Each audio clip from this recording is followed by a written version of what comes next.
1 John chapter 4, and we'll be looking at verses 7 to 12 tonight. Vamos a estar viendo versículos 7 hasta el 12.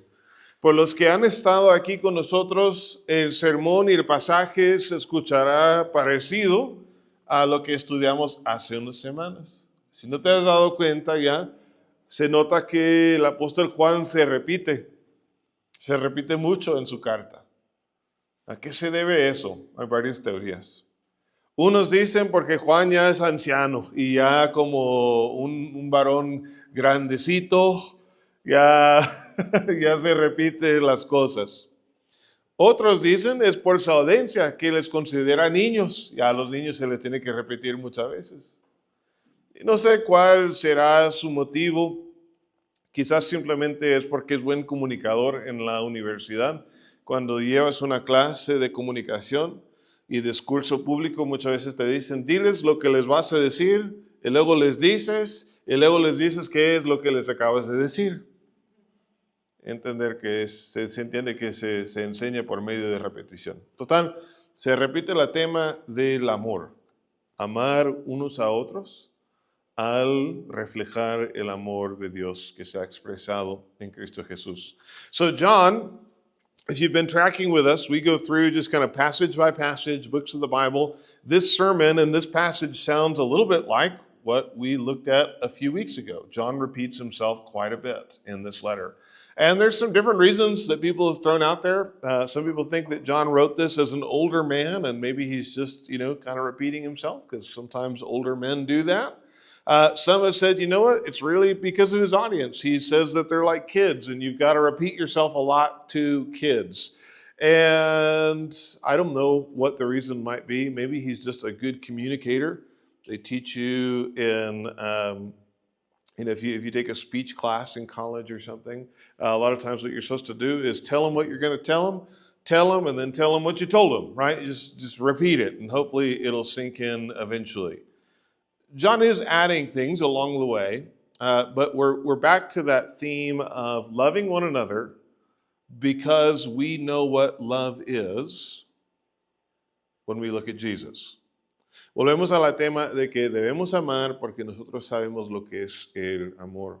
Porque somos hijos de Dios, debemos amar como Dios. Because we are children of God, we should love as God loves. Children usually have some resemblance to their parents. Los niños tienen alguna apariencia de sus padres, muchas veces, ¿verdad? Se nota que es hijo de tal persona. Muchas veces un papá o una mamá puede decir, es un mini yo.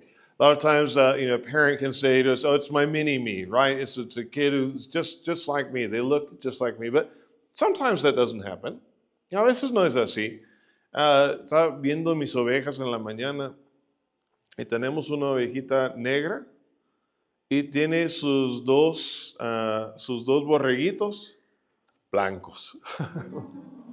Eso pasa. Pero de todas formas, sí se parece que son suyas. Tiene unas fracciones en la carita que son de ella. Y aparte son ovejas, tienen lana, 4 patitas, una cola. O sea, lleva algo de su mamá y del papá. Sometimes though, offspring don't look exactly like their parents. I was looking at my sheep this morning. And just it makes me chuckle when I see this one mom, and she's got 2 little twin lambs, and she is a completely black sheep, and her 2 little twins are completely white. And so, sometimes that's the way that it goes, right? But they still have something of the characteristics, some of the little, details in the face. You can say, okay, I sort of see that. And at the end of the day, they are sheep, right? They have wool and 4 legs and a tail and things that you would expect. We will not ever be exactly like God. We're not going to be God. But there are aspects of his character that should show up in us if we are indeed his children. Nunca vamos a ser Dios. Nunca vamos a ser totalmente como él. Somos sus criaturas. Y a la vez hay atributos de Dios que se debe de presentar en nuestra vida. Uno de ellos es el amor. El amor se marca al pueblo de Dios. Love marks out the people of God. So John begins in verse 7. Very fittingly, he says, beloved. Con mucha razón, Juan comienza en el versículo 7 y dice, amados. Tan importante entender que el amor que Juan nos exige es el fruto del hecho de que nosotros somos amados. Juan no pide que ames hasta que has sido amado primero. Hermanos, hemos recibido amor de Dios. Por decir, el tanque de amor ya está lleno y hasta podemos dar. Eso es porque somos amados. John fittingly begins with that word, beloved. Don't just skip over it. It's an important word, particularly in this context, because it is the fact that we are loved that enables us to now follow through with the exhortation that he gives, which is to love. Beloved, let us love one another, for love is from God. Amados, amémonos unos a otros, porque el amor es de Dios. El amor es de Dios. Es del fundamento de su ser, tal como la luz y el calor son del fuego. Todo fuego da luz, da calor. Si no, no es fuego. Es parte de la esencia de lo que es fuego. Parte de la esencia de lo que es Dios es amor. Right? Love is from God in the same way that light and heat are from fire. They are the very essence of what fire is. If there is no light, if there is no heat, it's not fire. Those things are essential. Love is essential to who God is. And in that sense, it is from Him. And it shows up in everyone who is born of Him. Everyone who loves is born of God and knows God. Todo el que ama es nacido de Dios y conoce a Dios. It's important to note in this passage that God defines what love is. He'll say in verse 9 that God indeed is love. We don't get an idea of what love is and project that onto God. We actually have to look to God to know what love is. So this isn't just loving in any way that you think might be loving, but this is loving as God defines it, as it's defined by His own character.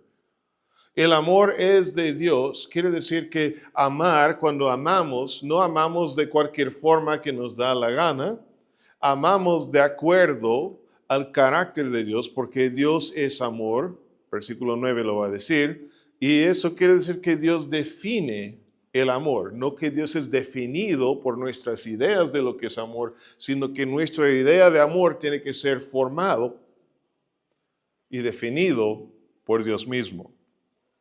So God is not defined by our idea of love. God is to define what we think love is. And that's a really important distinction. Notice how this progresses, moving on to verse 8. I'm sorry, I said it says God is love is in verse 8, not verse 9. Verse 8 says this, the one who does not love does not know God, for God is love. El que no ama no conoce a Dios, porque Dios es amor. Disculpe, dije que estaba en versículo 9, pero está en el 8. Dios es amor. Hermanos, es esencial a quien es Dios y es evidencia de que uno conoce a Dios, que uno es nacido por Dios. Y si no amemos, no es simplemente que hemos tenido una falla ética, sino que es evidencia de que realmente no conocemos el amor de Dios, porque el amor de Dios transforma. El amor de Dios no te deja igual. So I want you to notice what's happening in verse 8. John is saying that if we do not love, it is not just any ethical or moral failure, but it is actually evidence that we don't yet know God, because God's love is transformative. It will not leave you the same once you see it, once you know it. Well, what exactly is the love of God? What does that look like? ¿Cómo es el amor de Dios entonces? ¿Cómo se ve? Pues lo vemos claramente en el hecho de que Dios envió su Hijo.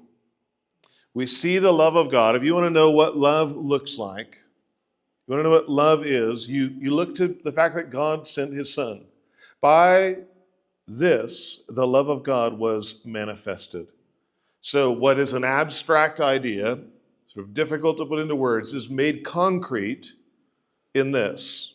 Among us, God has sent his Son, his only begotten Son, into the world so that we might live through him.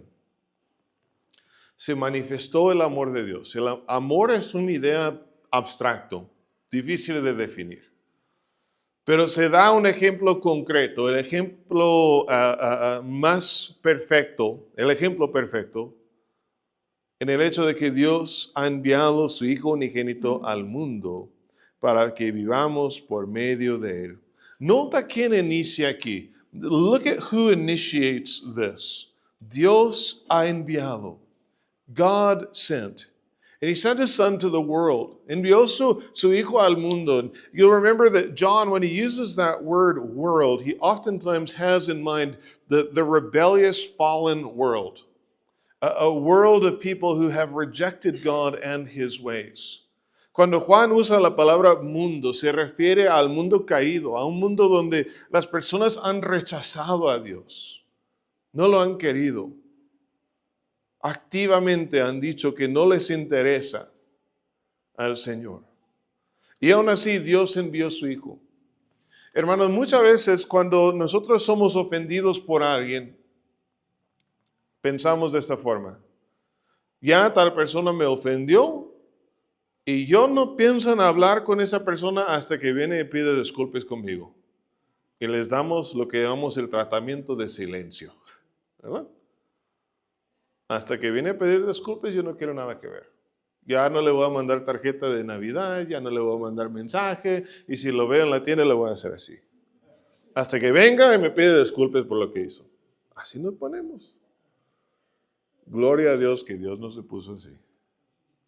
El mundo en su rebeldía, el mundo en su pecado estaba y Dios envió su Hijo. Dios tomó el primer paso.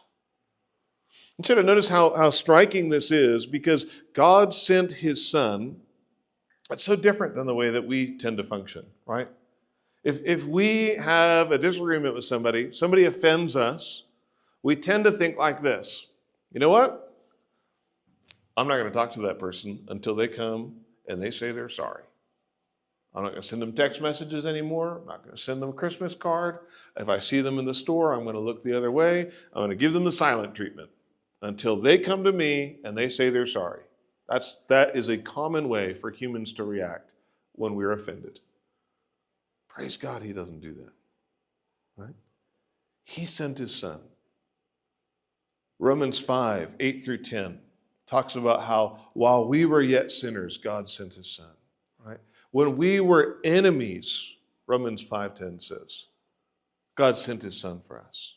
En Romanos 5, 8 a 10, cuando éramos aún pecadores, Dios envió a su Hijo. El versículo 10 hasta usa la palabra enemigos.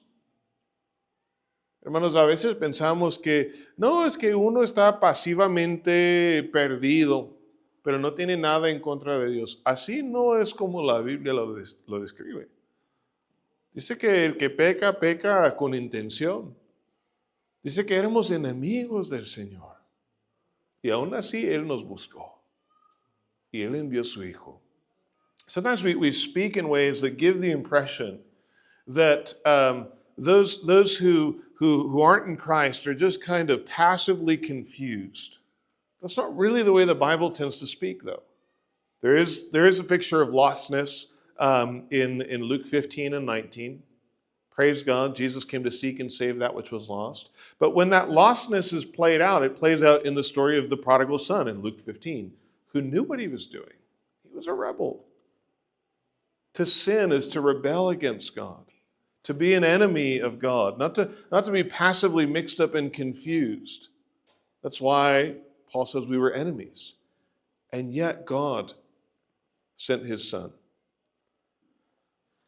La Biblia sí dice que éramos perdidos y gloria a Dios El Hijo del Hombre vino a buscar y salvar lo que se había perdido. ¿Quiénes somos nosotros? Pero aún eso de estar perdido, los ejemplos que se dan, cuando es un ejemplo de un ser humano, Lucas 15, es del hijo pródigo, que sabía lo que estaba haciendo. Se perdió, pero se perdió porque quería.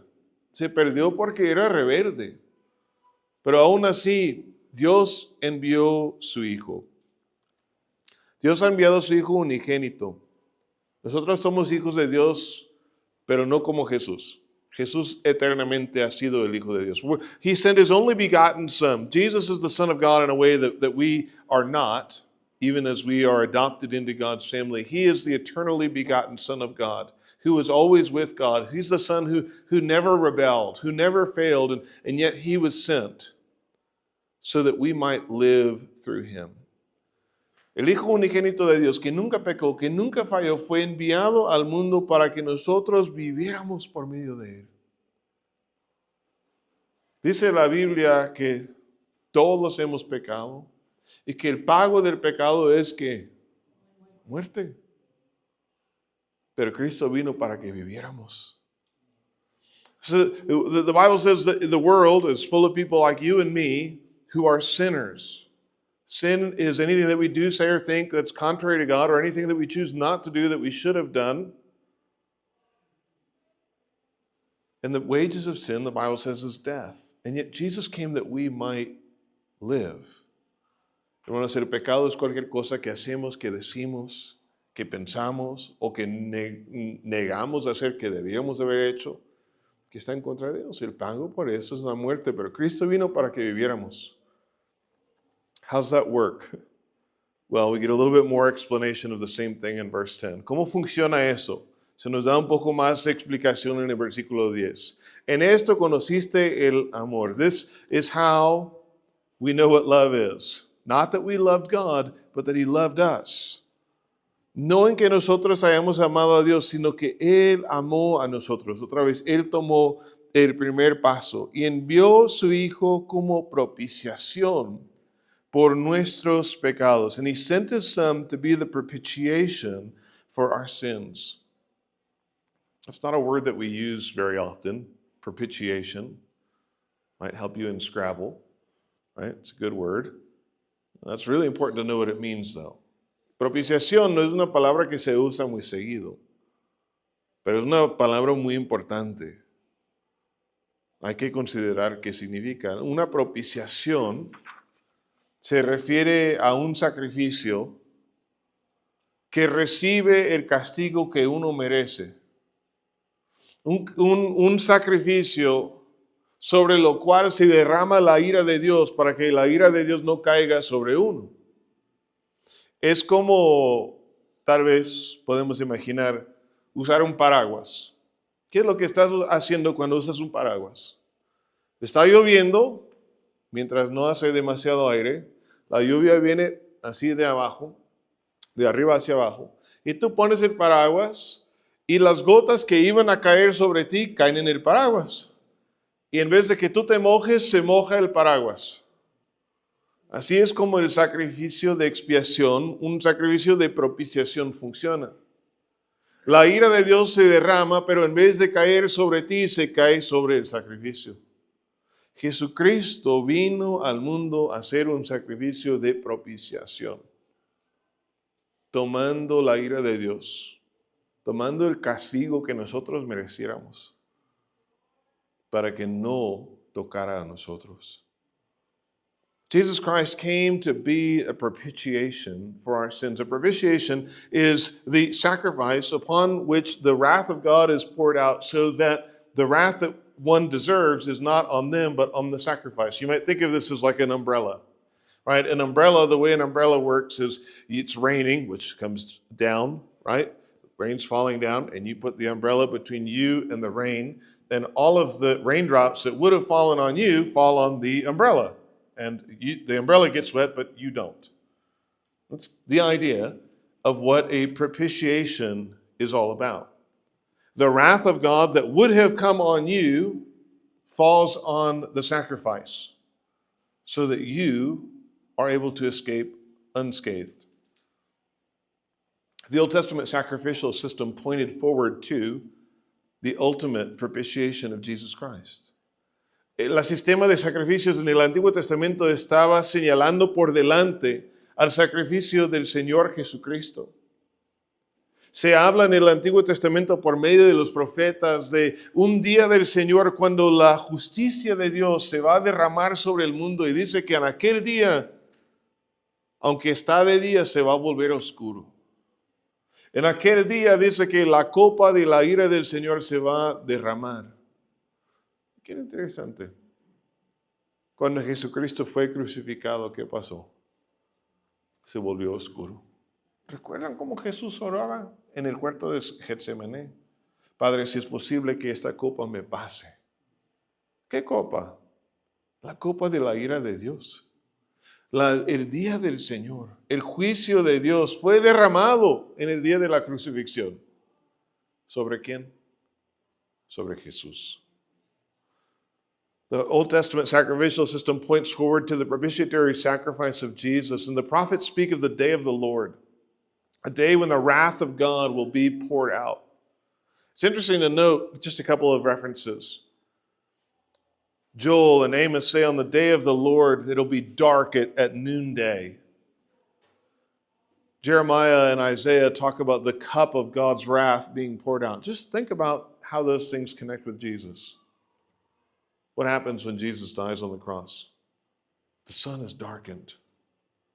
What does Jesus pray in the Garden of Gethsemane? He prays that this cup may pass me. What's he talking about? He's talking about the cup of God's wrath. The wrath of God is poured out on Jesus Christ, that it might not be poured out on us. Dicen que si estás en el bosque y hay un incendio, que debes de buscar llegar donde ya está quemado, porque ahí el fuego ya no va a pasar. Igual, hermanos, entendemos que la ira del Señor viene. Algún día el día del Señor llegará para todo el mundo. ¿Y dónde vas a estar parado? Yo espero que estemos parados todos donde ya está quemado, donde ya se derramó esta ira, que está con Cristo, está en la cruz. Eso es nuestra esperanza.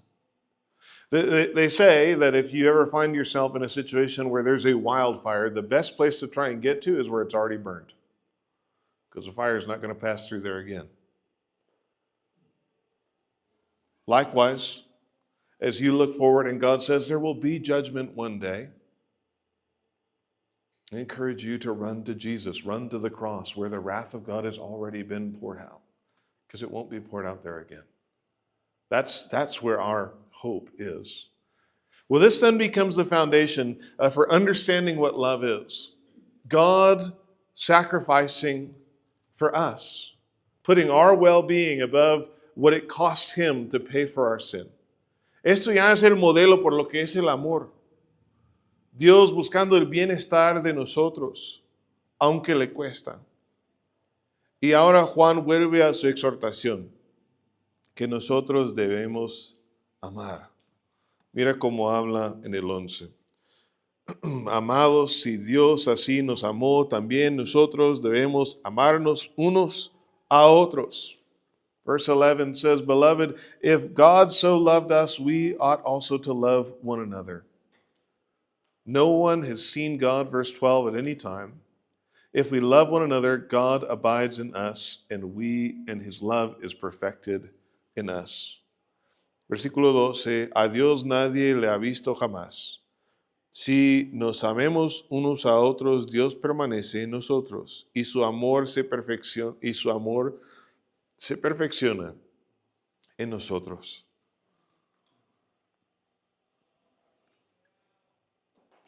Hermanos, debemos ser como nuestro Padre.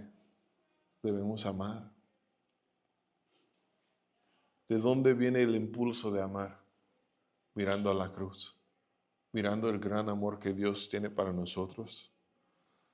Hermanos, qué maravilla cuando el pueblo de Dios ama como su Padre, porque así es una oportunidad de ver a Dios. ¿No? No vamos a ver a Dios cara a cara hasta que estamos en la otra vida, ¿verdad? Hasta que hemos sido transformados. Pero en esta vida, si quieres ver a Dios, mira cómo el pueblo de Dios ama. Hermanos, que Dios nos ayude, porque Jesús dijo que en esta forma el mundo va a conocer que somos sus discípulos por el amor que tenemos unos para otros. Esa es la característica de Dios que se debe de manifestar ahora en nosotros.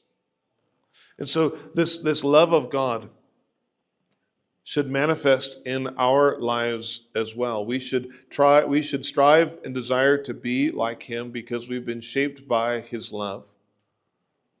Nobody's going to see God in this life face to face. That's a good thing. We have to be made perfect to be in his presence.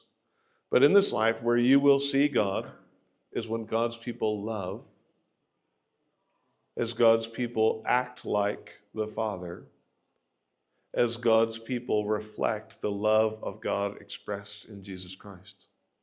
May that be so in our church. Jesus himself, of course, said that this is how people would know that we're his disciples, by the way that we love.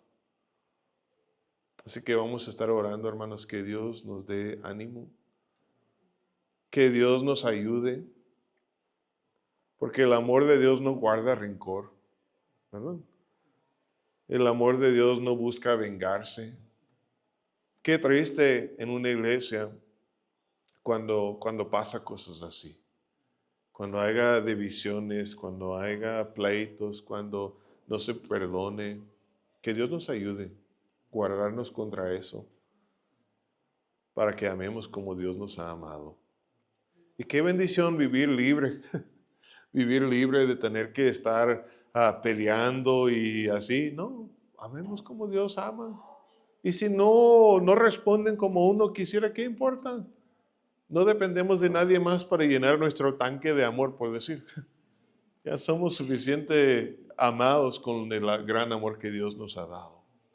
Así que sigue amando sin preocuparse. So just encourage us as a church. We want to be a church that loves like this. We want to be a church that doesn't fall into those traps that pop up every once in a while, and somebody steps on your toes and they offend you, and you have a choice in that moment. You can love the way that God loves, right? Love people regardless, or we can fall into